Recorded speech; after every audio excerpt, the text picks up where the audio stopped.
We're here at the International Disc Golf Center in Appling, Georgia for the 2015 National Tour finale, the Hall of Fame Classic. We're going to give you a quick preview of what to expect from this event. We're here at the Disc Golf Hall of Fame Classic. The event was created in 2003 in Augusta to pay homage to all the Hall of Fame members and the people that came before us and did all the great things to grow the sport. This is the 7th annual event. This year's event is at the International Disc Golf Center here in Appling. And I think we have about 225, 230 players from all over the world here this weekend competing in the event. Yeah, so we're here at the International Disc Golf Center. It was created in 2007 as a public-private partnership with Columbia County, Georgia. It's home to the PDGA headquarters. We have 3 championship disc golf courses here.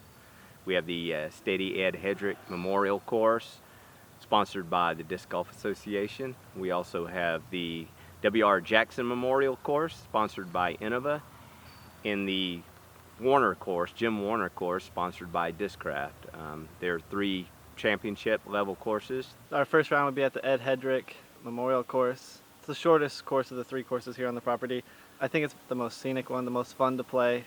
My favorite one, I think, of the bunch. So that's our first round. So gonna definitely go out there and try to shoot a good score. A lot of shorter wood shots. A few par 4s mixed in there, par 5 or 2. And it's the start of the tournament, so you gotta come out with a good score, be in the mix. Both courses have a lot of OB. The Hedrick course has a lot of water hazards because you are throwing on some of the beaches and the peninsulas they have there.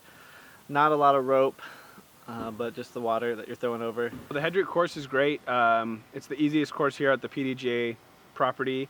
I think it has a lot of elevation, kind of some up and down. The great thing about this course and all the courses here is even though they are pretty much entirely in the woods, the gaps are wider and more fair than you usually see at a woods type of disc golf course. So that's what I really appreciate about it, is that the fairways are wide enough that when you're playing a par 4, par 5 in the woods, it's 800 feet long.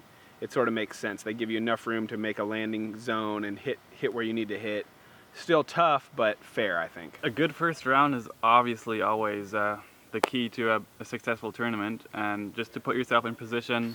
The holes are a little shorter than on the Jackson course, and I love it. It's so many beautiful holes, so many fun shots, and yeah, a lot of birdie opportunities. You just have to go out there, putt well, and then that's pretty much it. The Steady Ed course, the layout compared to the last couple of years is a little different. I know that they're using a couple shorter pin positions from what I can remember. The key to this course, in my mind, is just to stay away from taking any 4s, making sure that you get a couple of the deuces, and I think the hot round out here will be about 48 or 49. Round 2 and 3 will be at the W.R. Jackson course, which is the toughest of the group, and I think that'll be where the most exciting golf happens. The Jackson course has a few creeks that run through it, which are all roped OB.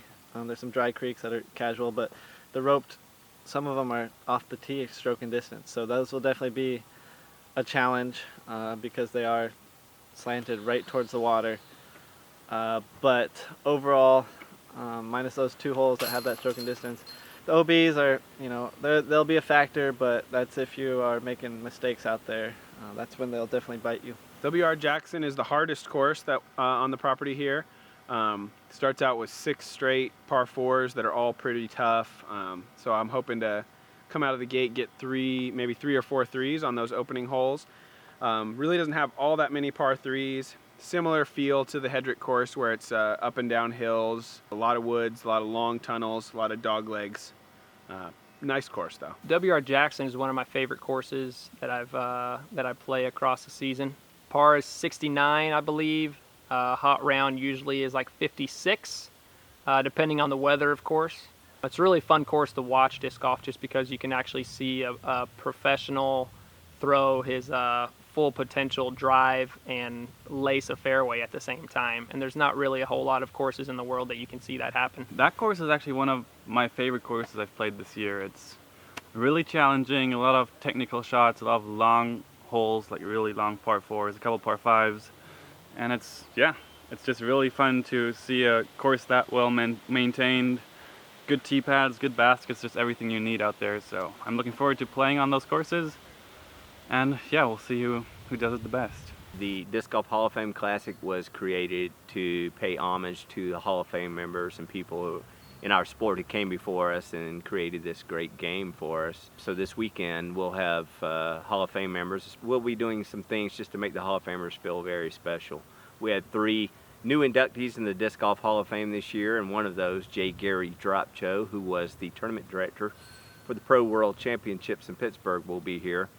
But it'll just be a great time. You'll be able to meet legends of the sport here, and that's what sets this event apart from the other national tour events. This is the NT finale, so in addition to the Hall of Fame Classic awards and payout, we'll also be finalizing our NT series for the year and paying bonus checks out to the winners of the National Tour Series. The National Tour Series.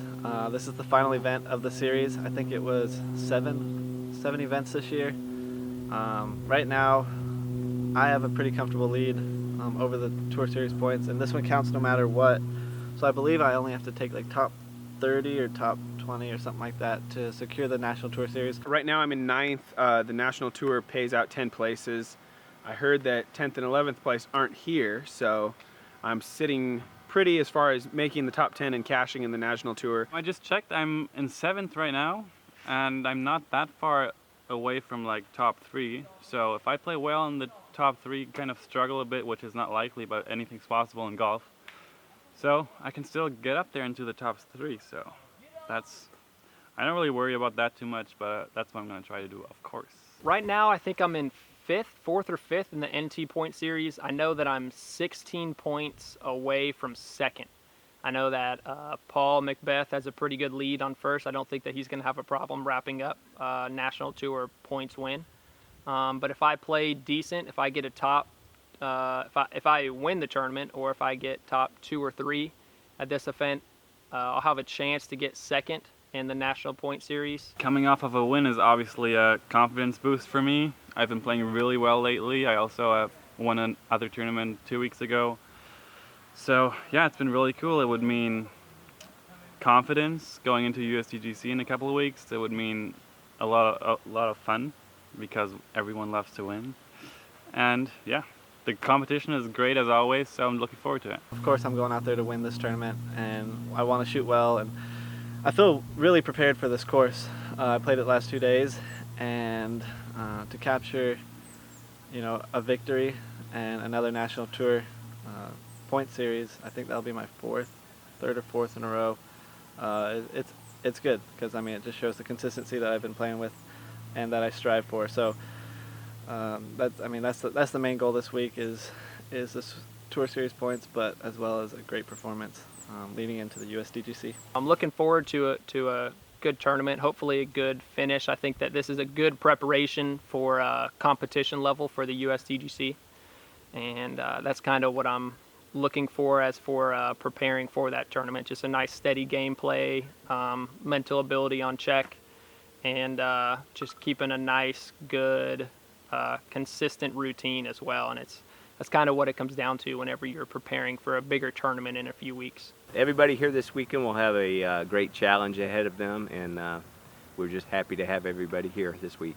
The Hall of Fame Classic promises to be a very exciting finish to the 2015 National Tour. Stay tuned for our coverage of this event. Thanks for watching.